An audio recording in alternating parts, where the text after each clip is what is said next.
जय हिंद दोस्तों, कैसे हो आप सब। मैं गजानंद वर्मा एक बार फिर आपके लिए बहुत ही महत्वपूर्ण जो प्रश्नों का संग्रह है वो लेकर आया हूँ। एग्जाम की दृष्टि से बहुत ही जो महत्वपूर्ण प्रश्न और जो एग्जाम में पीछे पूछे गए हैं उन्हीं प्रश्नों को आज मैं दोबारा यहाँ पर करवा रहा हूँ। सभ्यता करवाई हुई है आपको और सभ्यताओं का टेस्ट भी लिया गया है, यानी सभ्यता वाले जो पहले प्रश्न पत्र बनाए थे उसी प्रश्न पत्र के माध्यम से मैं यहाँ पर आप सभी के साथ जुड़ा हुआ हूँ। तो दोस्तों ज़्यादा से ज़्यादा क्लास को शेयर कर दें और अभी अपने शुरू करने वाले हैं। राजस्थान के जो सभ्यता थी उनके जो महत्वपूर्ण जो जितने भी एग्जाम में प्रश्न आए हुए हैं वो सारे आज आपको करवाए जाएंगे। यानी साहब लिखा हुआ है परीक्षा में मार्क्स पक्के कर लो, तो इन्हीं से संबंधित जो व्याख्या है और इन जो प्रश्न जो कौन से एग्जाम में पूछा गया ये सारी चीज़ें बता दूंगा।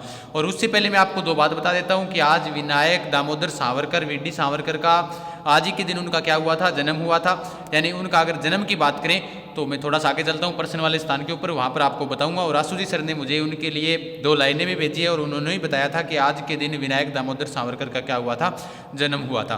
देखो दोस्तों, विनायक दामोदर सावरकर का जन्म हुआ था 28 मई 1883 को हुआ था। कब हुआ था? 28 मई 1883 को उनका जन्म हुआ था विनायक दामोदर सावरकर का। और 26 फरवरी 1966 को उनकी क्या हुई थी, मृत्यु हुई थी। कब हुई थी? 26 फरवरी 1966 को। उसके बाद अगर अपने बात करें तो उनसे संबंधित जो दो लाइनें भेजी है वो मैं आप सभी को बताना चाहूँगा। उनके लिए तो दो लाइनें भेजी गई आशुजी सर के द्वारा, तो वो क्या है कि काल स्वयं मुझसे डरा है, मैं काल से नहीं, काले पानी का कालकूट पीकर काल के कराल स्तंभों को झकझोर कर मैं बार बार लौट आया हूँ और आज भी जीवित हूँ, हारी मेरी मृत्यु है, मैं नहीं। ये शब्द थे वीडी सावरकर जी के लिए। तो करते हैं दोस्तों शुरू आज का प्रश्न पत्र। ज़्यादा से ज़्यादा क्लास को शेयर कर दें। कल की तरह आज कम लाइव नहीं होनी चाहिए, आज ज़्यादा लाइव होनी चाहिए, ठीक है। बाकी मैं नहीं कहूँगा क्योंकि जो पढ़ने वाले विद्यार्थी हैं वो इस टाइम में आप सभी को पता है कि 9 बजे क्लास होती है, 8 बजे क्लास होती है, किस टाइम टेलीग्राम पर आपको सूचना दे दी जाती है। तो आप जो पढ़ने वाले विद्यार्थी हैं वो जुड़े हुए हैं, बहुत खूब है। मैं बार बार आपको नहीं कहूँगा कि शेयर कर दो, जो पढ़ रहे हैं बहुत बढ़िया बात है, ठीक है। ये एग्जाम के अंदर जो प्रश्न पूछे गए हैं कि पहला प्रश्न आज आपके लिए कि दोहरी रक्षा प्राचीर के साक्ष्य राजस्थान की किस सभ्यता से प्राप्त हुए हैं? बालाथल सभ्यता, ओजियाना सभ्यता, कालीबंगा सभ्यता या फिर गणेश्वर सभ्यता? बताओ भाई, दोहरी रक्षा प्राचीर के साक्ष्य राजस्थान की किस सभ्यता से प्राप्त हुए हैं? अगर अपने बात करें दोहरी रक्षा प्राचीर से संबंधित, अगर मैं बात करूं कि ये कहाँ पर प्राप्त हुए हैं, देखो बालाथल कहाँ है, उदयपुर के अंदर है, ओजियाना भीलवाड़ा के अंदर है, कालीबंगा हनुमानगढ़ के अंदर है, गणेश्वर सीकर के अंदर है। ये सभ्यताएं आपको करवाई हुई है और उसके अंदर सिर्फ जो एक कालीबंगा सभ्यता थी वो आशुजी सर ने करवाई थी। उसके बाद सारी सभ्यताएं मैंने आपको करवा दी थी, शायद आप सभी ने नोट्स भी बना लिए होंगे उनसे। और जिन्होंने अभी तक सभ्यताएं नहीं देखी एक बार वो सभ्यता जरूर देख लें और उसके बाद इस टेस्ट को फिर हल करने की कोशिश करना, आपको पता चल जाएगा, ठीक है। तो दोहरी रक्षा प्राचीर के जो साक्ष्य मिली है राजस्थान में वो कौन सी सभ्यता से मिले हैं? कालीबंगा सभ्यता से मिले हैं। अब आपको पता होना चाहिए कि कालीबंगा सभ्यता से ही क्यों मिले हैं। देखो अगर कालीबंगा सभ्यता से मैं बात करूं कि कालीबंगा के अलावा हड़प्पा सभ्यता के जो अन्य नगर थे उनका जो निचला नगर है वो रक्षा प्राचीर से नहीं घिरा हुआ है और सिर्फ किसका घिरा हुआ है, यानी कालीबंगा सभ्यता का जो निचला नगर है वो रक्षा प्राचीर से घिरा हुआ है। इसलिए इसको क्या कहा जाता है, इसलिए कालीबंगा को दोहरे प्रकोटे की सभ्यता भी कहा जाता है। क्या कहा जाता है? दोहरे प्रकोटे की संज्ञा इसे दी गई है, दोहरे प्रकोटे की संज्ञा। ध्यान रखना, कालीबंगा सभ्यता के अंदर क्या मिले हैं? दोहरी रक्षा प्राचीर के क्या मिले हैं? साक्ष्य मिले हैं। उसके बाद अगर अपने बात करें कालीबंगा सभ्यता से संबंधित, क्योंकि कालीबंगा जो सभ्यता है उससे संबंधित सारी चीजें आपको आशुजी सर ने करवाई थी और आज इस प्रश्न पत्र में वो सारी चीजें दोहरा दूंगा। हनुमानगढ़ जिले के अंदर है, किसने इसकी खोज की थी, वो सारी चीजें इसके जो प्रश्न है आगे उन प्रश्नों के अंदर आपको करवाया जाएगा। गणेश्वर सभ्यता से संबंधित सारी बातें यहाँ पर आपको करवाई जाएगी। एक बार सिर्फ उत्तर बता दिया मैंने आपको क्यों कहा जाता है, क्योंकि दोबारा सुन लो एक बार कि कालीबंगा के अलावा जो हड़प्पा सभ्यता के जो निचले नगर है वो हड़प्पा सभ्यता के अंदर कालीबंगा के अलावा कौन सा भी जो निचला नगर था वो सुरक्षा प्राचीर से नहीं गिरा हुआ है, इसलिए कालीबंगा को क्या कहा जाता है? दोहरे प्रकोटे की सभ्यता भी कहा जाता है। चलिए आगे ये लो आगे वाला प्रश्न। निम्नलिखित में से किस इतिहासवेता ने कालीबंगा को सिंधु घाटी साम्राज्य की तीसरी राजधानी कहा है? देखो G.H. ओझा, गौरीशंकर हीराचंद ओझा, श्यामल दास दत्तीवाड़िया, वीर विनोद के लेखक या फिर दशरथ शर्मा या फिर दयाराम साहिनी? बताओ भी किसने कहा है, किस इतिहासकार ने कहा था कि कालीबंगा सभ्यता है वो सिंधु घाटी सभ्यता की क्या थी? तीसरी राजधानी थी। अगर अपने बात करें कि एक व्यक्ति ऐसा भी आया था जिसका नाम था पिंगट महोदय। क्या नाम था? पिंगट महोदय। पिंगट महोदय ने जुड़वा राजधानी कहा था। किसे कहा था? हड़प्पा व मोहनजोदड़ो को क्या कहा था उसने? जुड़वा राजधानी कहा था। किसे? हड़प्पा व मोहनजोदड़ो को।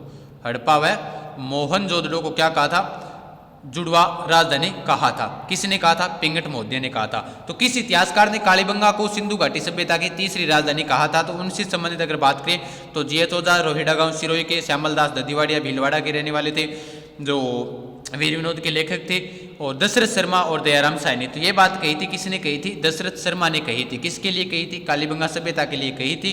क्या कहा था कि कालीबंगा सभ्यता सिंधु घाटी सभ्यता की क्या है, तीसरी राजधानी है। ये बात किसने कही थी ये बात कही थी दशरथ शर्मा ने कही थी। ठीक है, चलिए आगे वाले प्रश्न पर। कालीबंगा सब यानी आपको जो प्रश्न है वो एग्जाम के अंदर पूछे हुए हैं कि सर ये कौन सी एग्जाम के अंदर पूछा हुआ है। ये पूछा हुआ है आरपीएससी 2013 के अंदर, सेकंड ग्रेड 2013 में ये प्रश्न पूछा था।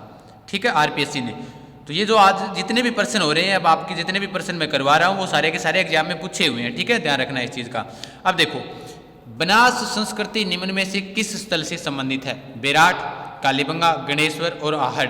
एकदम आसान सा क्वेश्चन था लेकिन एग्जाम के अंदर पूछा हुआ है, इसलिए यहाँ पर मैंने आपको दिया है। बताओ जल्दी जल्दी कि बनास संस्कृति निम्नलिखित में से किस स्थल से संबंधित है। और ये प्रश्न भी पूछा गया है आरपीएससी सेकंड ग्रेड 2010 में पूछा था कि बनास संस्कृति किससे संबंधित है।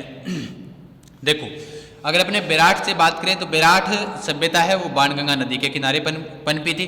कालीबंगा सभ्यता की अगर मैं बात करूं तो कालीबंगा कौन सी नदी के किनारे पनपी थी, कालीबंगा पनपी थी कौन सी नदी के किनारे, घग्गर नदी के किनारे। प्राचीन समय में जिसे सरस्वती नदी भी जिसे कहा जाता है, राजस्थान का शोक जिसे कहा जाता है, जिसका पानी कहाँ चला जाता है, अंतर्राष्ट्रीय सीमा रेखा को पार कर जाता है, पाकिस्तान तक चला जाता है। गणेश्वर सभ्यता है वो पनपी थी कांतली नदी या कांटली नदी के किनारे, जिसे मौसमी नदी भी कहते हैं, उस नदी के किनारे पनपी थी। अब बच गई आहड़ सभ्यता, तो आहड़ सभ्यता पनपी थी आयड़ या फिर बेड़च नदी के किनारे, आयड़ या बेड़च नदी के किनारे। ये मैंने विस्तृत रूप से आपको जब आहड़ सभ्यता करवाई थी तो वो मैंने उस वक्त आपको मैंने ये चीजें बताई थी। इसे ही बनास संस्कृति कहा जाता है। ठीक है, क्योंकि बाद में जाकर ये बेड़च नदी है वो किसके अंदर गिर जाएगी, बनास नदी के अंदर चली जाएगी, तो इसे बनास संस्कृति भी कहा जाता है। तो इसका सही उत्तर कौन सा होगा, आहड़ सभ्यता होगा। ठीक है, यानी आहड़ सभ्यता को क्या कहा जाता है, बनास संस्कृति भी कहा जाता है। उसके अलावा अगर मैं बात करूं कि आहड़ सभ्यता के और उपनाम क्या क्या है, तो आगे भी आप पढ़ेंगे इनसे संबंधित, लेकिन कुछ एक नाम मैं यहाँ पर भी करा देता हूँ। तो 10वीं व 11वीं शताब्दी में इसे क्या कहते थे, 10वीं और 11वीं शताब्दी में अगर आपको पूछ ले तो इसे कहते थे आघाटपुर या आघाट दुर्ग, आघाटपुर, या फिर कहते थे इसे आघाट दुर्ग इसे कहते थे। ध्यान रखना किसको, आहड़ सभ्यता को। उसके अलावा आहड़ सभ्यता को क्या कहा जाता है, मेवाड़ के महाराजाओं का शमशान घाट भी इसे कहा जाता है, मेवाड़ के महाराजाओं का शमशान घाट, महाराजाओं का शमशान घाट। सर ये क्यों कहा जाता है, क्योंकि अमर सिंह की मैंने आपको बताया था ना, अमर सिंह हैं जो महाराणा प्रताप के पुत्र थे, उन्होंने मुगल मेवाड़ संधि के बाद उनको गहरा आघात लगा था और ये स्वयं कहाँ आ गए थे, आहड़ के अंदर आ गए थे, और यहीं पर इनकी छतरी बनी हुई है, इसलिए मेवाड़ के महाराजाओं का शमशान घाट कहा जाता है। अमर सिंह की छतरी बनी होने के कारण किस सभ्यता को कहा जाता है, आहड़ आहड़ सभ्यता को कहा जाता है। ध्यान रखना। ठीक है, चलिए आगे वाले प्रश्न पर। प्राचीन गणेश्वर सभ्यता के अवशेष कहाँ से प्राप्त हुए हैं। अब देखो एग्जाम में इस प्रकार से प्रश्न पूछे जाते हैं कि विद्यार्थी क्या सोचता है कि हमने तो ये क्या पढ़ा था कि गणेश्वर सभ्यता, मैंने एक दिन पहले भी बताया था कि आपको वो क्या पूछेगा, आपको वो पूछेगा जो आपने तो पढ़ कर तो गए हैं लेकिन आपको पता नहीं है उसके बारे में, यानी आपको प्रश्न ऐसे पूछेगा जो आप पढ़ कर भी गए हो और ना भी पढ़ कर गए हो कि सर ऐसे कैसे। अब देखो आप पढ़ कर क्या गए थे कि गणेश्वर सभ्यता कहाँ है, सिक्कर के अंदर है, सभी को पता है। उसके बाद उसने क्या किया, इस प्रश्न को घुमाने के लिए उसने उत्तर यानी उसके आगे क्या जोड़ दिया, प्राचीन जोड़ दिया कि प्राचीन गणेश्वर सभ्यता के जो अवशेष प्राप्त हुए हैं वो कहाँ से प्राप्त हुए हैं, नीम का थाना, पलसाना, श्रीगंगानगर, रिंगस से। बताओ जल्दी जल्दी कहाँ से प्राप्त हुए हैं प्राचीन गणेश्वर सभ्यता के। ये भी प्रश्न है वो आरपीएससी 2010 में पूछा गया है, सेकंड ग्रेड 2010 के अंदर ये प्रश्न पूछा हुआ है कि प्राचीन गणेश्वर सभ्यता के जो अवशेष है वो कहाँ से प्राप्त हुए थे। देखो दोस्तों ये आप सभी को पता है, नीम का थाना सिक्कर से प्राप्त हुए, क्योंकि जो गणेश्वर सभ्यता है वो कहाँ है, सिक्कर के अंदर है। कौन सी नदी के किनारे है, कांतली नदी के किनारे पनपी थी। देखो गणेश्वर सभ्यता से संबंधित आपको इस बात का पता होना चाहिए कि गणेश्वर सभ्यता कैसी सभ्यता है, ताम्रयुगीन सभ्यता है, यानी गणेश्वर सभ्यता कैसी है, ताम्रयुगीन सभ्यता है। उसके अलावा इस सभ्यता की खोज किसने की थी, 1972 में की थी। किसने की थी, रतन चंद्र अग्रवाल ने की थी, आरसी अग्रवाल ने की थी। ठीक है, ध्यान रखना इस चीज को। तो प्राचीन गणेश्वर सभ्यता के जो अवशेष प्राप्त हुए हैं वो कहाँ से प्राप्त हुए, नीम का थाना सिक्कर से प्राप्त हुए हैं। तो गणेश्वर सभ्यता से संबंधित बहुत सारे प्रश्न आएंगे आगे, वो भी मैं बता दूंगा, क्योंकि गणेश्वर के अंदर पत्थर के बांध प्राप्त हुए हैं, पत्थर के बांध प्राप्त हुए हैं। कैसे बांध? पत्थर के बांध यहीं से प्राप्त हुए हैं। मछली पकड़ने का कांटा मिला है, मैंने आपको करवाई थी, ये सभ्यता करवाई हुई है मेरी आपको, ठीक है, तभी ये टेस्ट लिया गया है। तो जो आपका टॉपिक करवाया हुआ है उसका टेस्ट लें, तब ताकि आपकी तैयारी और अच्छी रहे, ठीक है। और इन्हीं से संबंधित मैं और यहाँ पर बातें आपको बता रहा हूँ। आप सभी को पता है पत्थर के बांध प्राप्त हुए हैं, मछली पकड़ने का कांटा, यहाँ इसे क्या कहा जाता है? ताम्रयुगीन सभ्यताओं की जननी इसे कहा जाता है। क्यों कहा जाता है ये मैंने उसके अंदर क्लास के अंदर आपको बताई हुई है, क्योंकि नीम का जो खोदरीबा की खान है अलवर के अंदर, और खेतड़ी की खान थी झुंझुनू के अंदर, वहाँ से क्या आता था? यहाँ तांबा आता था। जैसे मैं यहाँ पर राजस्थान बना देता हूँ, ये राजस्थान हो गया, यहाँ पर सीकर है, यहाँ पर झुंझुनू है, और यहाँ पर क्या है? अलवर है। तो झुंझुनू खेतड़ी की खान से यहाँ पर तांबा आता था, और अलवर की खोदरीबा खान से यहाँ पर क्या आता था? तांबा आता था। और यहाँ पर जो तांबे के जो अवशेष मिले हैं वो 99% क्या है? शुद्ध है, ठीक है, ध्यान रखना। इसका सही उत्तर क्या हो जाएगा? नीम का थाना। चलिए आगे वाले पर। कालीबंगा सभ्यता को सर्वप्रथम प्रकाश में लाने का श्रेय दिया जाता है। देखो, कालीबंगा सभ्यता को सर्वप्रथम प्रकाश में लाने का जो श्रेय दिया जाता है वो किसे दिया जाता है? बीवी लाल, बीके थापर, या फिर एमडी खरे, या फिर अमलानंद घोष को। देखो, कालीबंगा सभ्यता को जो प्रकाश में लाने का श्रेय, अगर आपको बात करें कि उत्खनन किसने किया था, तो बीवी लाल और बीके थापर ने इसका क्या किया था? उत्खनन किया था। क्या किया था भाई? उत्खनन किया था। बीवी लाल यानी ब्रजवासी लाल, और बीके थापर बालकृष्ण थापर। याद कैसे रखे सर? देखो, आप ऐसे याद रखो, कालीबंगा का अर्थ क्या होता है? काले रंग की चूड़ियाँ, काले रंग की चूड़ियाँ, गोरी है कलाइयाँ, याद कर लो। कलाइयाँ कैसी है? गोरी।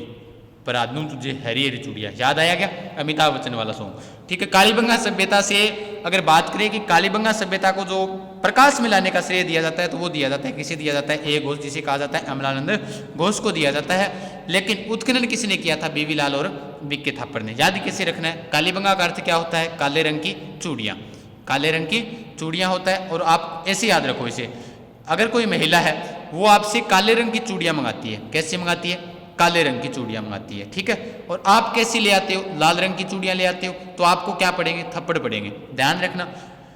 हाँ, जो शादीशुदा है उनको बता रहा हूँ, जो कुमारे हैं उनको नहीं बता रहा हूँ। तो ध्यान रखना, कालीबंगा सभ्यता में जो सर्वप्रथम प्रकाश में लाने का जो श्रेय दिया जाता है वो दिया जाता है अमलानंद घोष को। याद रख लेना, अगर कोई महिला आपसे काले रंग की चूड़ियाँ मंगाए और आप लाल रंग की ले जाकर देते हो, तो क्या पड़ेंगे? थप्पड़ पड़ेंगे, क्योंकि महिला को कलर ही पसंद है। आपको पता ही है, कैसा भी हो कलर चाहिए, तो काले रंग की हो चाहे लाल रंग की हो, याद आपको यही रखना है। कालीबंगा, अगर आपको यहाँ से कालीबंगा से संबंधित 2-3 जो तथ्य है वो भी बता देता हूँ। कालीबंगा जो शब्द है वो कौन सी भाषा का है? सिंधी भाषा का शब्द है। कौन सी भाषा का शब्द है? सिंधी भाषा का शब्द है।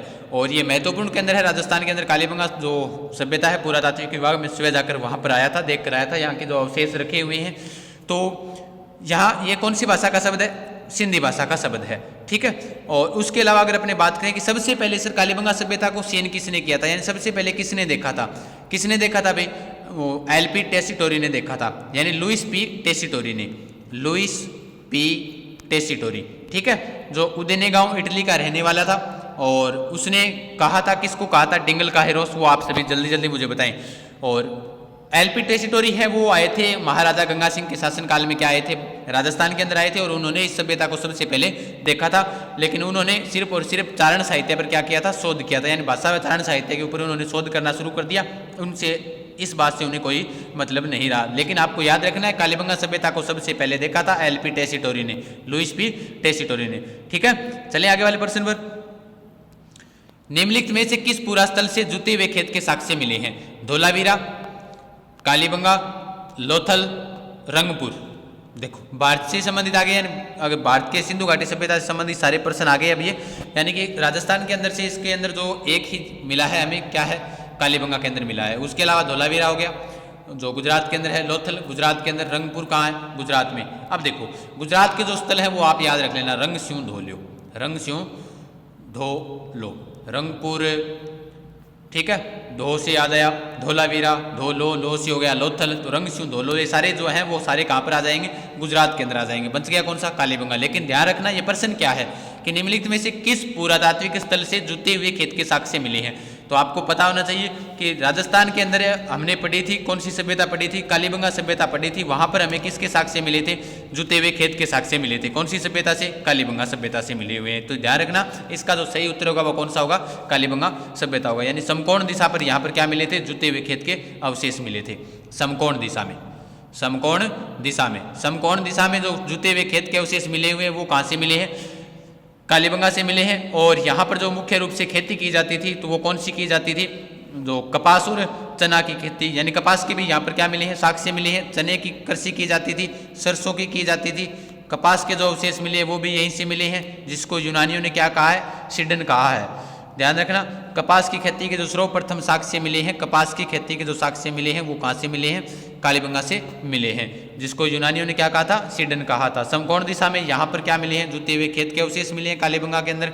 भूकंप के भी यहाँ पर क्या मिले हैं? अवशेष मिले हैं। भूकंप के अवशेष किस प्रकार से कह सकते हैं कि सर भूकंप के अवशेष मिले? यहाँ की जो दीवारें हैं उन दीवारों में क्या है? दरारें हैं। दीवारों में क्या है? दीवारों में दरारें हैं। दरारें से हमने अंदाजा लगाया कि इस सभ्यता का, यानी बहुत से इतिहासकार हैं वो अलग अलग बताते हैं। जैसे KUR कैनेडी कहता है कि यहाँ पर महामारी फैल गई थी, जिसकी वजह से क्या हो गई थी? इस सभ्यता का नष्ट हो गया था। लेकिन मोहनजोदड़ो जो फिल्म है उसके अंदर कुछ और दिखाया जाता है और अलग अलग बताते हैं। जैसे कोई कहता है कि भूकंप आने के कारण, भूकंप से इसका प्राकृतिक घटना हुई थी जिसकी वजह से विनाश हो गया था। KUR कैनेडी वाला मैंने आपको बता दिया था, महामारी से संबंधित। और वर्तमान में विश्व ने जो WHO ने महामारी घोषित कर रखी है वो किसको कर रखी है? कोरोना को कर रखी है। और कोरोना के मरीज दिनों दिन मिल रहे हैं। आज और मिल गए हमारे शहर भादरा के अंदर, तो 3 मरीज और मिल गए। हनुमानगढ़ में बढ़कर संख्या इनकी क्या हो गई है? 10 हो गई है अब। ठीक है, तो आप घरों में रहें, सुरक्षित रहें, घरों के अंदर पढ़ाई करते रहो सारे के सारे। ठीक है, तो इसका उत्तर सही कौन सा हो जाएगा? कालीबंगा हो जाएगा। काफी देर हो गई व्याख्या करते हुए इसकी, चले आगे वाले पर। राजस्थान में सिंधु घाटी सभ्यता के अवशेष कहाँ से प्राप्त हुए हैं? पीलीबंगा एवं रंगमहल, कालीबंगा एवं रंगमहल, बेराठ गणेश्वर, आहड़ व बागोर। बताओ भी जल्दी जल्दी कि राजस्थान में सिंधु घाटी सभ्यता के अवशेष कहाँ से प्राप्त हुए हैं? पीलीबंगा या फिर रंगमहल? पीलीबंगा हनुमानगढ़ में, रंगमहल भी कहाँ है? हनुमानगढ़ के अंदर है।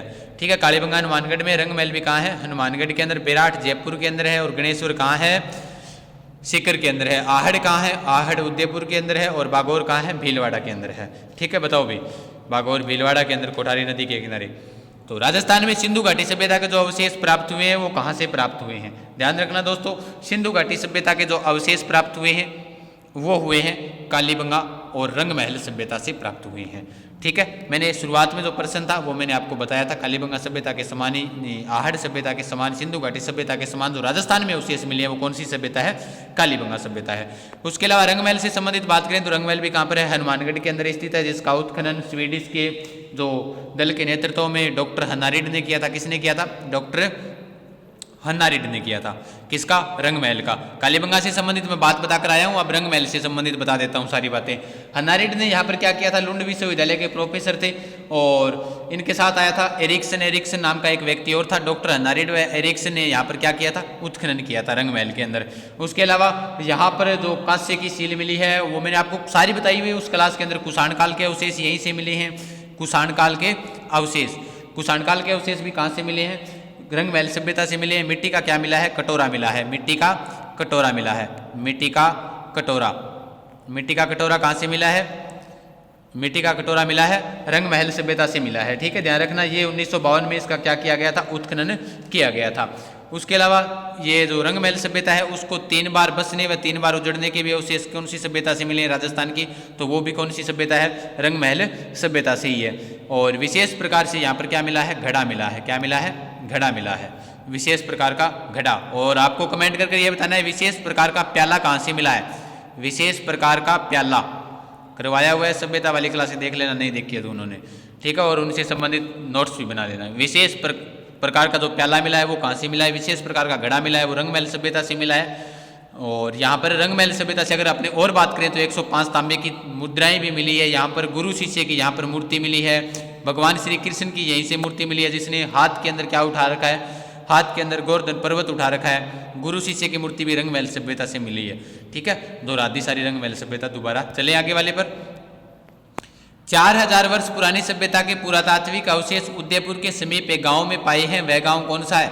आहड़, देलवाड़ा, एकलिंगनाथ, जगत। बताओ भी जल्दी जल्दी, आसान सा क्वेश्चन है लेकिन एग्जाम में ये प्रश्न पूछा हुआ है कि 4000 वर्ष पुरानी सभ्यता के पुरातात्विक अवशेष उदयपुर के समीप एक गांव में पाए हैं, वह कौन सा गांव है? जल्दी जल्दी बता दो भाई, उसके बाद मैं आपको बता देता हूँ उससे संबंधित सारी बातें। देखो 4000 वर्ष पुराने जो अवशेष हैं वो कौन से गांव से मिले हैं, यानी अगर अपने बात करूँ मैं इसका उत्तर कौन सा होगा? सही, आहड़ होगा। ठीक है, आहड़ कहाँ है? उदयपुर के अंदर है। दिलवाड़ा के जैन मंदिर, दिलवाड़ा प्रसिद्ध है ये। एकलिंगनाथ जी का मंदिर भी कहाँ है? उदयपुर के। एकलिंगनाथ जी का मंदिर बताओ भाई जल्दी जल्दी, एकलिंगनाथ जी का मंदिर कहाँ है? और एकलिंगनाथ मंदिर से संबंधित अगर मैं बात करूं तो एकलिंगनाथ मंदिर का निर्माण किसने करवाया था? बप्पा रावल ने करवाया था। ठीक है, जो मेवाड़ के कुल देवता हैं कौन? एकलिंगनाथ जी। और जब भी कोई मेवाड़ के राजा बाहर जाते थे तो इनसे क्या लेकर जाते थे? आशीर्वाद लेकर जाते थे, जिसे आशंका कहा जाता है। तो एकलिंगनाथ मंदिर का निर्माण बप्पा रावल ने करवाया था। कहाँ पर कराया था? बताओ जल्दी जल्दी, स्थान बताना है कौन सा है। ठीक है, उदयपुर के अंदर नहीं बता दिया गया। जल्दी जल्दी बताओ भी एकलिंगनाथ जी का मंदिर कहाँ पर है, उस गांव का भी नाम बताना है साथ में। तो इसका सही उत्तर कौन सा होगा? आहड़ होगा। और आहड़ से संबंधित अगर अपने बात करें, यहाँ पर 4000 दिया था एग्जाम में, तो लेकिन उसने ऑप्शन में क्या दे दिया था? यहाँ प्रश्न के अंदर उदयपुर दिया था, तो इसलिए सही उत्तर कौन सा होगा? आहड़ हो जाएगा। ध्यान रखना, किस प्रकार से प्रश्न पूछ ले वो हमारे दिमाग के ऊपर निर्भर करेगा कि हमें उस किस प्रकार से हल करना है। आहड़ सभ्यता का मैंने आपको काल बताया था, कार्बन C14 के अनुसार है। कार्बन C14 यानी रेडियो कार्बन C14 के अनुसार 2000 ईसा पूर्व से लेकर कितना है? 2000 ईसा पूर्व से लेकर 1200 ईसा पूर्व प्राचीन है। कितना है भाई? 2000 ईसा पूर्व से लेकर 1200 ईसा पूर्व प्राचीन है। कौन सा काल पूछा है? बताया मैंने यहाँ पर रेडियो कार्बन C14 के अनुसार आहड़ सभ्यता का काल बताया है। उसके अलावा अगर अपने बात करें तो आहड़ सभ्यता के दौरान 8 स्तर मिले हैं। बाकी मैंने काल काफ़ी बताए हुए हैं इसके आहड़ सभ्यता की, वो आप क्लास देख लेना एक बार। मैं सभी विद्यार्थियों को जो बाद में जुड़े हैं उन्हें भी बोल देता हूँ। गोपीनाथ शर्मा ने इसका काल 1900 ईस्वी से लेकर 1200 ईस्वी तक बताया था।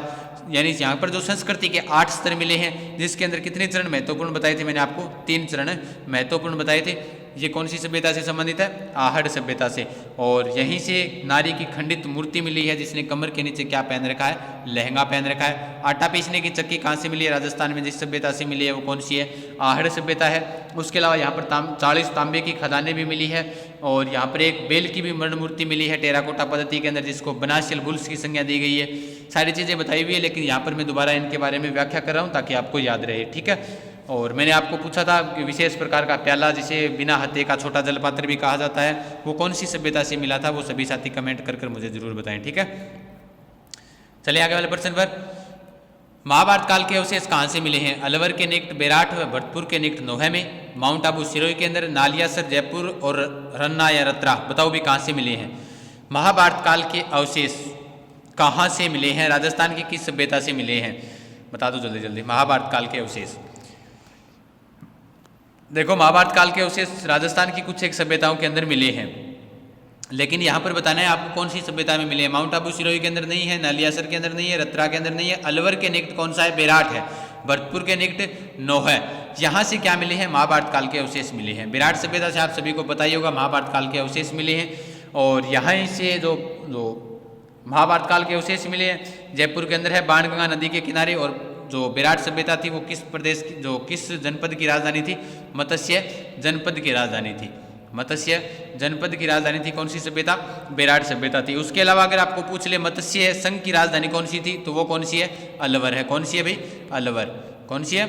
अलवर। मत्स्य संघ एकीकरण के समय की बात कर रहा हूँ मैं। ठीक है, तो महाभारत काल के अवशेष अलवर के निकट, यानी है तो विराट जयपुर के अंदर, लेकिन अलवर वह जो जयपुर की सीमा है ना उसके पास में है ये। ठीक है, अलवर वह जयपुर की सीमा के पास में जो स्थल है वो उस स्थल का नाम है विराट। ठीक है, तो इसलिए अलवर के निकट विराट कर दिया, भरतपुर के निकट नोह है, यहाँ पर ऑप्शन दे दिया। यानी प्रश्न उसने थोड़ा सा घुमाकर पूछा है, आपको पता होना चाहिए। उसने अगर ऐसे दे दिया, आप ऐसे सोच कर आ जाते हो एग्जाम में कि सर जयपुर था, जयपुर के अंदर है विराट, तो ध्यान रखना इसने क्या कहा है? अलवर के निकट विराट कहा है, भरतपुर के निकट नोह कहा है।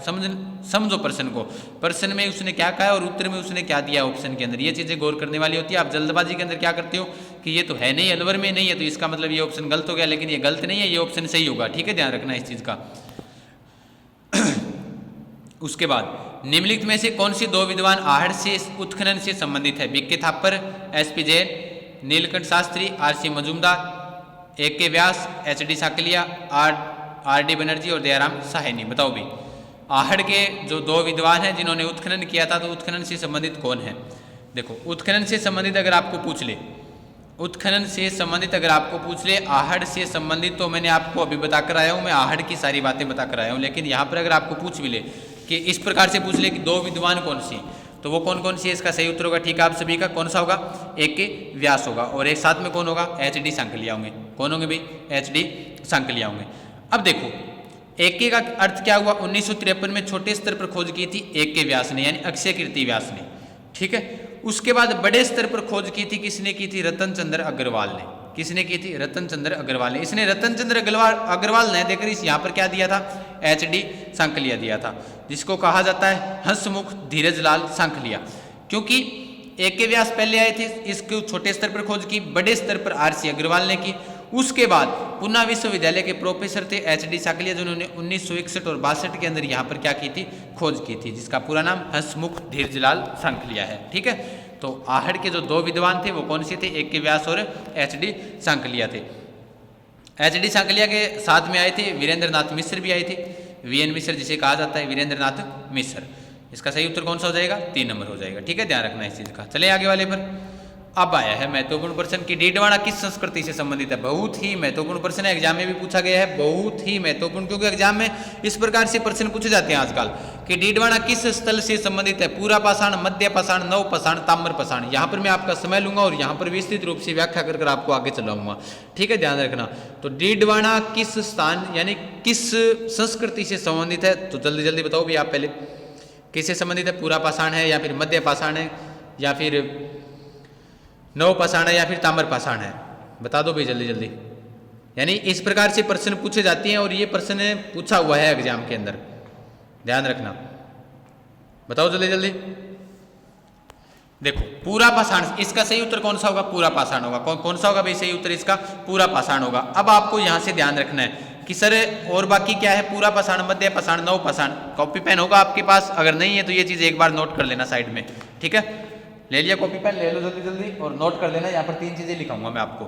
देखो अगर आपको पूछ ले नव पाषाण काल की खोज किसने की थी, लिख लो, नव पाषाण काल की खोज की थी 1860 में। 1860 में कहां से की गई थी, टोस नदी घाटी उत्तर प्रदेश में। टोस नदी घाटी, टोस नदी घाटी कहां पड़ता है, उत्तर प्रदेश के अंदर, वहां से खोज की थी, ठीक है। की किसने थी सर, तो उनका नाम आता है लेमे सूरियर।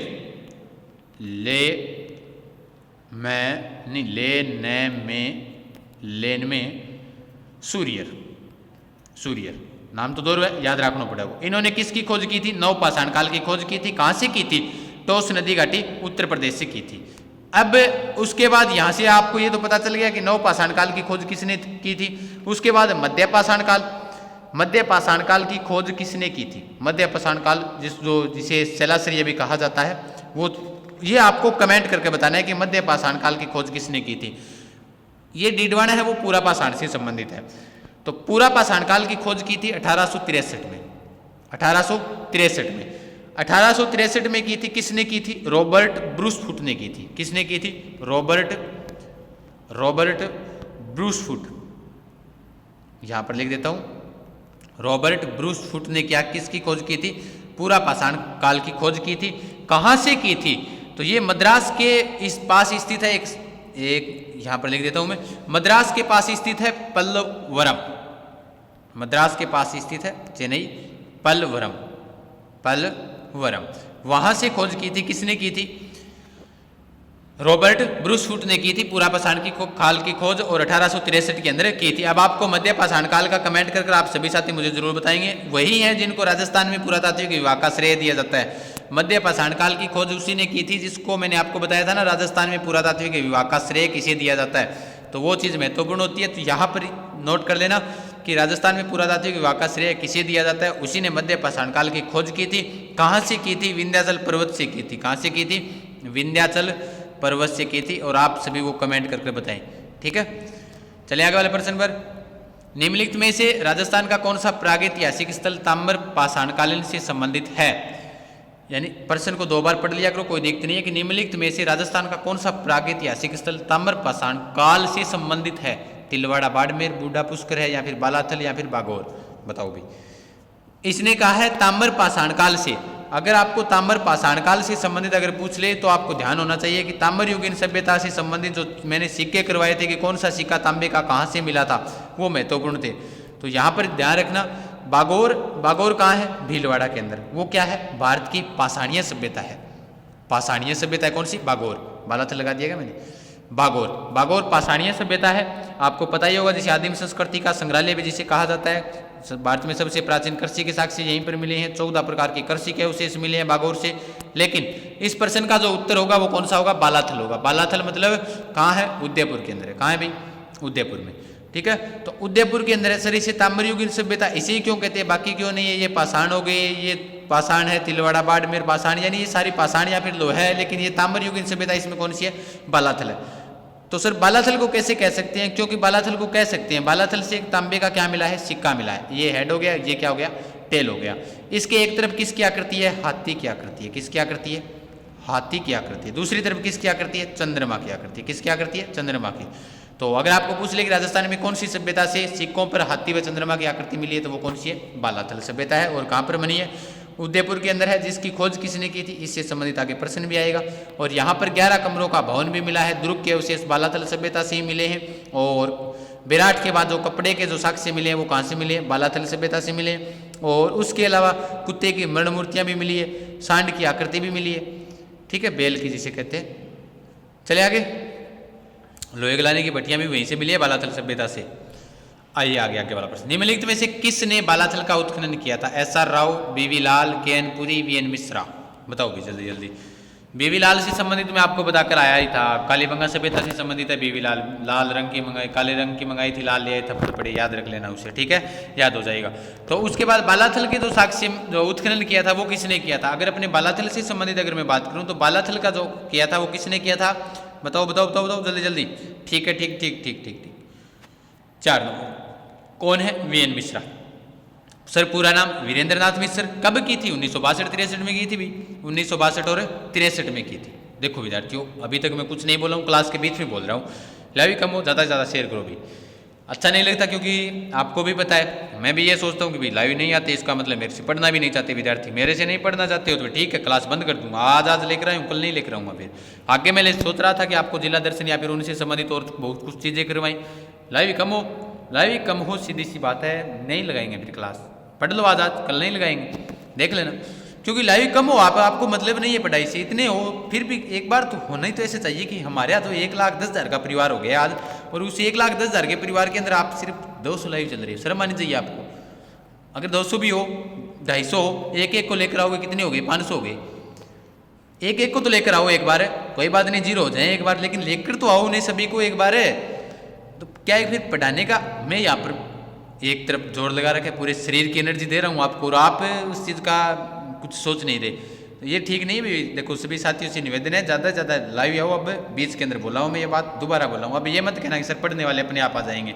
तो भाई पढ़ने वाले कहाँ चले जाते हैं? बाद के अंदर देखते हैं 1 घंटे बाद या 3 घंटे बाद देखते हैं, तो 5,000 लोग देख लेते हैं क्लास को, 5,000 व्यूज हो जाते हैं। तो भाई लाइव के समय आया करो ताकि हमारा भी हौसला बना रहे। बाद में तो चाहे 1 लाख हो जाए व्यू, उससे थोड़ी होता है। एक तो लाइव क्लास चलती है उससे होता है। ठीक है, ध्यान रखना। अब आपकी मर्जी है, दोबारा अब नहीं कहूँगा।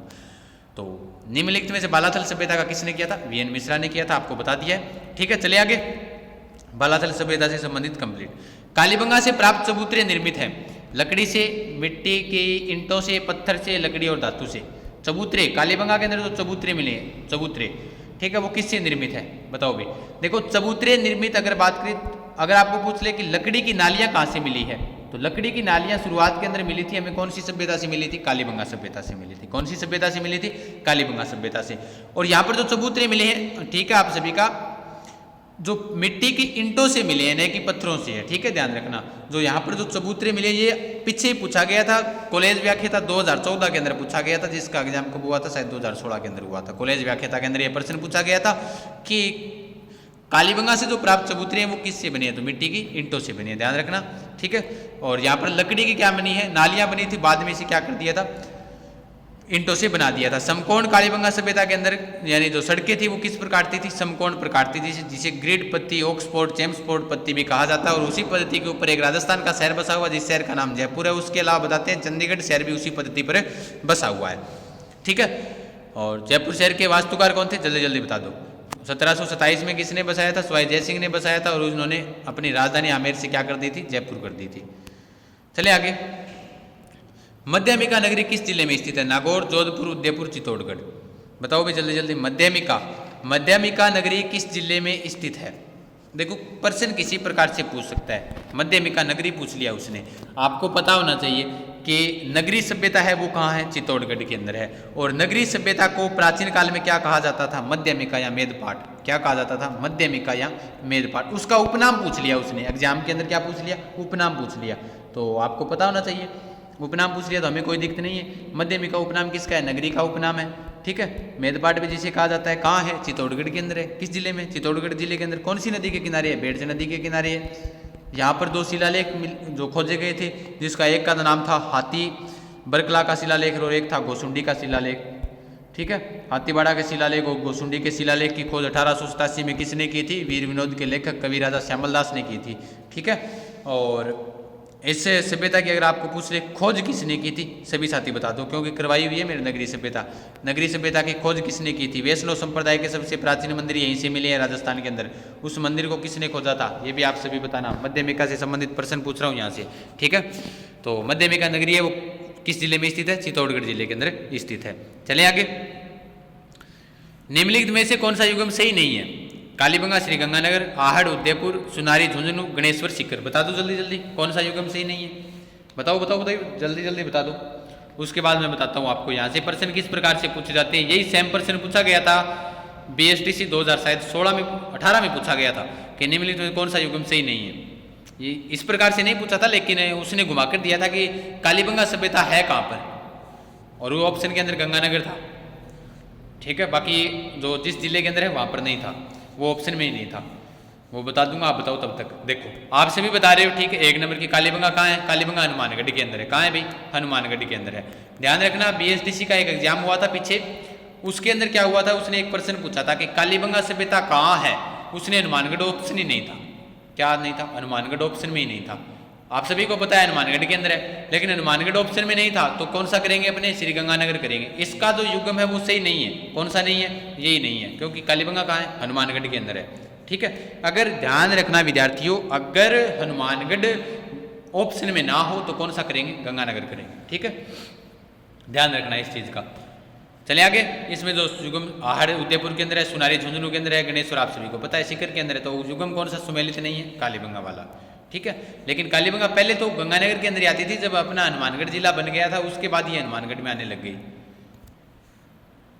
ये रहा मौर्य सभ्यता के प्रमाण। मौर्य सभ्यता के प्रमाण किस स्थान पर उपलब्ध है, जयपुर में बेराट, अहोर, पिंपाड़, जोधपुर।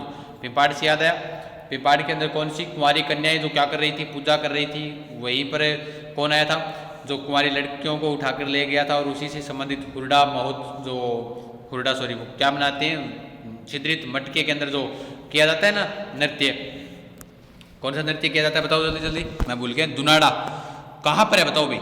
दुनाड़ा नहीं किया जाता है, दुनाड़ा ऑप्शन के अंदर है। तो मौर्य सभ्यता के प्रमाण किस स्थान पर उपलब्ध हैं, बताओ जल्दी जल्दी, कौन से स्थान पर मौर्य सभ्यता के प्रमाण मिले हैं। देखो मौर्य सभ्यता के जो प्रमाण मिले हैं वो मिले हैं हमें जयपुर के बेराट से मिले हैं, ठीक है। और यहाँ पर हमें भगवान बुद्ध की क्या मिली है, अस्थियों के अवशेष भी मिले हैं, एक सोने का कलश मिला था। मौर्य सभ्यता के प्रमाण यहीं से मिले हैं, क्योंकि यहाँ पर अशोक के समय का क्या मिला है, शिलालेख मिला है, भाबरू का शिलालेख। एक तो पहला मिला था जिसकी 1837 में खोज कैप्टन बर्ट ने की थी। किसने की थी, कैप्टन बर्ट ने। उसके बाद दूसरा मिला था 1871 में, जिसकी खोज एसीएल कार्लाइल ने की थी। किसने की थी, एसीएल कार्लाइल, अर्चिबल चैम्वेल कार्लाइल इसका पूरा नाम है, ठीक है। और उसके अंदर उन शिलालेख के अंदर सम्राट अशोक को क्या कहा गया है, मगध का राजा कहा गया है, गो हत्या पर रोक लगाई हुई बताते हैं, बुद्ध व धम्म इस प्रकार से नाम लिखे हुए हैं, बुद्ध धम्म और संघ। तो मौर्य सभ्यता के जो प्रमाण मिले हैं वो कौन सी सभ्यता से मिले हैं, जयपुर के बेराट से मिले हैं, ध्यान रखना, ठीक है। चलिए आगे वाले प्रश्न पर। राजस्थान में बौद्ध संस्कृति के अवशेष कहाँ से मिले हैं, अभी बताकर आया हूँ, ठीक है। गोसुंडा, ओसिया, नागदा, बेराट। देखो राजस्थान में बौद्ध संस्कृति के जो अवशेष मिले हैं वो मिले हैं हमें कहाँ से मिले हैं, बताओ पहले आप बताओ। उसके बाद में बताऊंगा। विराट सभ्यता से संबंधित अगर मैं बात करूं तो विराट सभ्यता की खोज किसने की थी? दयाराम साहनी ने की थी, कैलाश दीक्षित ने की थी, नीलरतन बनर्जी ने जिसकी खोज की थी। मत्स्य जनपद की राजधानी रही है विराट सभ्यता। प्रागैतिहासिक काल में मानव का आकर्षक केंद्र था कौन सा? विराट। ठीक है, अब देखो राजस्थान में बौद्ध संस्कृति के अवशेष, बौद्ध धर्म की मैंने आपको विराट सभ्यता करवाई थी स्पेशल रूप से, एक ही क्लास ली हुई है विराट सभ्यता की, देख लेना आप, उसके अंदर एकदम पूर्ण रूप से ब्यौरा दिया हुआ है आपको, उससे बाहर कुछ नहीं जाएगा, ये मेरी गारंटी है। ठीक है, आप समझने की प्रक्रिया होनी चाहिए, कितनी कैसी करवाई गई है, कितनी करवाई हुई है, आप याद कैसे रखते हो वो आपकी मर्जी है। ठीक है, तो राजस्थान में बौद्ध संस्कृति के जो अवशेष मिले हैं वो कहाँ से मिले हैं? विराट सभ्यता से मिले हैं, क्योंकि मैंने अभी बताया था ना आपको, भगवान बुद्ध की अस्थि के अवशेष मिले हैं, एक सोने का कलश मिला था, सवाई राम सिंह जो सेकंड थे जिनके समय 1857 की क्रांति हुई थी, उस समय इस सभ्यता का क्या किया गया था? उत्खनन किया गया था, किलेदार कित्ताजी खंगारोत ने किया था, तब उन्हें क्या मिला था? एक सोने का कलश मिला था। क्या मिला था? सोने का कलश मिला था, सोने का कलश मिला था। उसके अलावा यहाँ पर सोने का कलश मिला था और किलेदार कित्ताजी खंगारोत ने किया था, उसका उत्खनन किसने किया था? कित्ताजी खंगारोत ने किया था। ठीक है, तो राजस्थान में बौद्ध संस्कृति के जो अवशेष अगर आपको पूछ ले तो वो कौन सी सभ्यता है? विराट सभ्यता है। क्योंकि आप शांति बनाए रखें, क्योंकि आपको वही चीजें करवा रहे हैं जो बार बार एग्जाम में दोहराकर पूछ रहे हैं। आपको यहाँ पर ऐसे पूछ लेगा कि जो जो भगवान बुद्ध की मूर्ति मिली है वो कौन सी शैली में मिली है? सभी साथी कमेंट करके बता देना इसे भी। ठीक है, भगवान बुद्ध की जो शैली, जो मूर्ति मिली है वो कौन सी शैली में मिली है? यहाँ पर मूर्ति मिली है। चलें आगे, ये लो, किस प्राचीन सभ्यता केंद्र को ताम्रवर्ती के नाम से जाना जाता है? बहुत ही महत्वपूर्ण प्रश्न है और ये मैं यहाँ पर आपको ब्यौरा भी दे दूंगा इसका। ताम्रवर्ती नाम से किसे जाना जाता है? गणेश्वर से अगर मैं बात करूं तो गणेश्वर सभ्यता को कहा जाता है भारत में ताम्रवर्ती सभ्यता की जननी, बताकर भी आया हूं, ताम्रवर्ती सभ्यता की जननी कहा जाता है। किसे कहा जाता है? गणेश्वर सभ्यता को कहा जाता है। भारत में ताम्रयुगीन सभ्यता की जननी किसे कहा जाता है? तो ध्यान रखना, किसे कहा जाता है? गणेश्वर को। ताम्रवर्ती जिला पूछ ले, ताम्रवर्ती जिला, ताम्रवर्ती जिला पूछ ले तो कौन सा है? झुंझुनू है, क्योंकि खेतड़ी की खान फेमस है ना तांबे के लिए, तो ताम्रवर्ती जिला कौन सा हो गया? झुंझुनू। और अगर आपको पूछ ले ताम्रवर्ती नगरी किसे कहा जाता है, तो ताम्रवर्ती नगरी कहा जाता है, किसे कहा जाता है? आहड़ सभ्यता को कहा जाता है। आप एक चीज नोट करना, आहड़ सभ्यता को प्राचीन काल में कहा जाता था, प्राचीन काल में इसे क्या कहा जाता था? ताम्रवर्ती नगरी कहा जाता था। 10वीं 11वीं शताब्दी में इसे क्या कहा जाता था? आघाटपुर कहा जाता था। और उसके बाद धीरे धीरे से मेवाड़ के महाराजाओं का शमशान घाट कहा जाने लगा था। और आहड़ सभ्यता कैसी सभ्यता है? ग्रामीण सभ्यता है। कैसी सभ्यता है? ग्रामीण सभ्यता है। ठीक है, ये चीज भी आप याद रखना। आहड़ सभ्यता कैसी सभ्यता है? ग्रामीण सभ्यता है। ठीक है, तो किस प्राचीन सभ्यता केंद्र को ताम्रवर्ती के नाम से जाना जाता है? तो वो कौन सा है? आहड़ है। ठीक है, चले आगे। निम्नलिखित में से किसने 1950-51 में कालीबंगा की पहचान की थी? मार्टिमन वहीलर, ए Ghosh, JP Joshi, RD. Banerjee.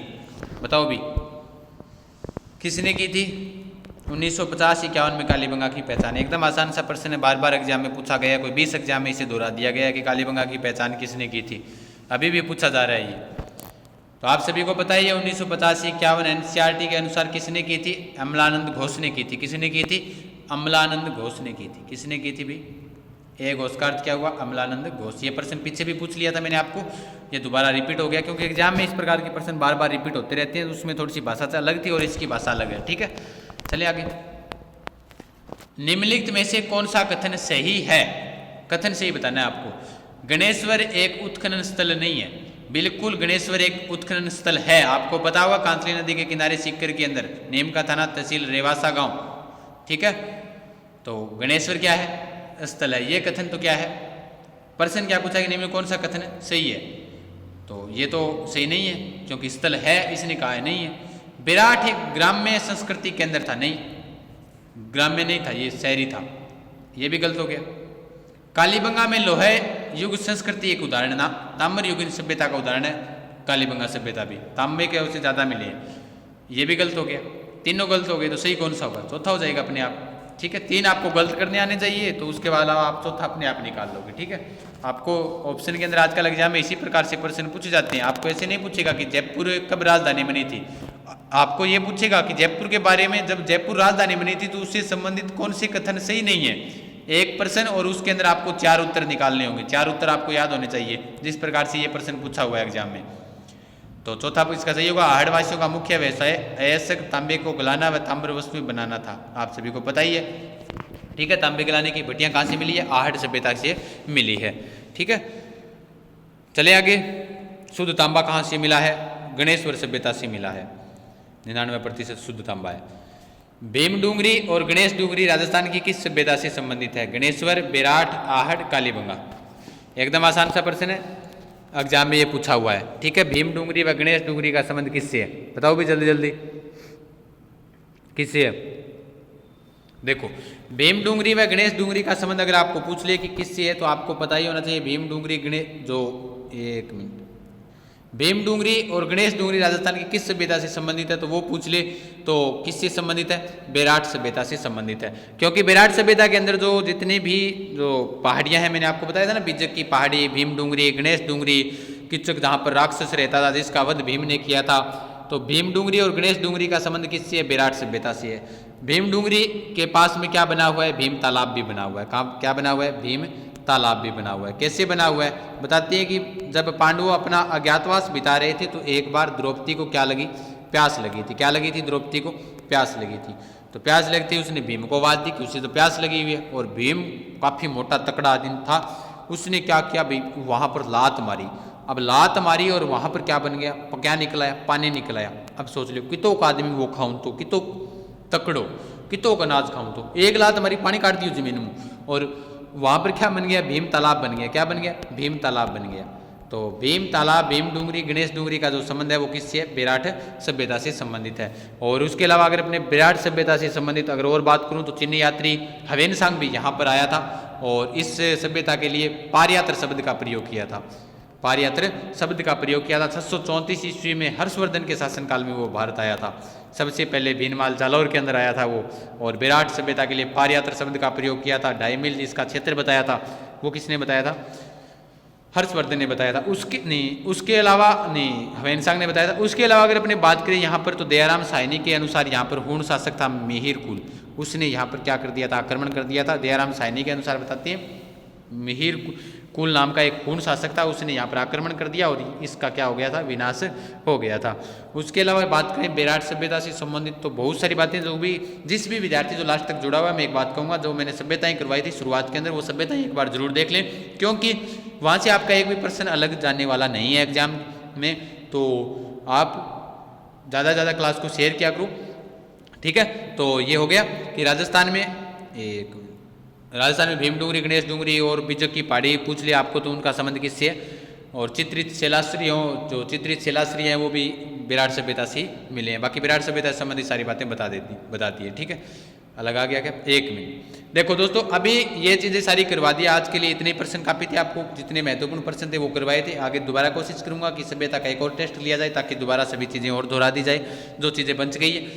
Class से संबंधित तो क्या पूछना है, तो आप सभी साथी जो प्रश्न पूछे हैं वो कमेंट जरूर करें, और हौसला बनाने के लिए आप सभी को पता है क्लास को लाइक कर दें सभी के सभी, और ज़्यादा से ज़्यादा वीडियो को शेयर करें। और राजस्थान के किस किस जिले से आज विद्यार्थियों ने ये क्लास देखी है वो अपना जिला कमेंट में करें और अपना नाम पता सब भेजें। ठीक है, ताकि मैं भी देखता रहूं कि कौन कहां से कौन से विद्यार्थी जुड़े हुए हैं। चलो ठीक है दोस्तों, आज के लिए इतना ही।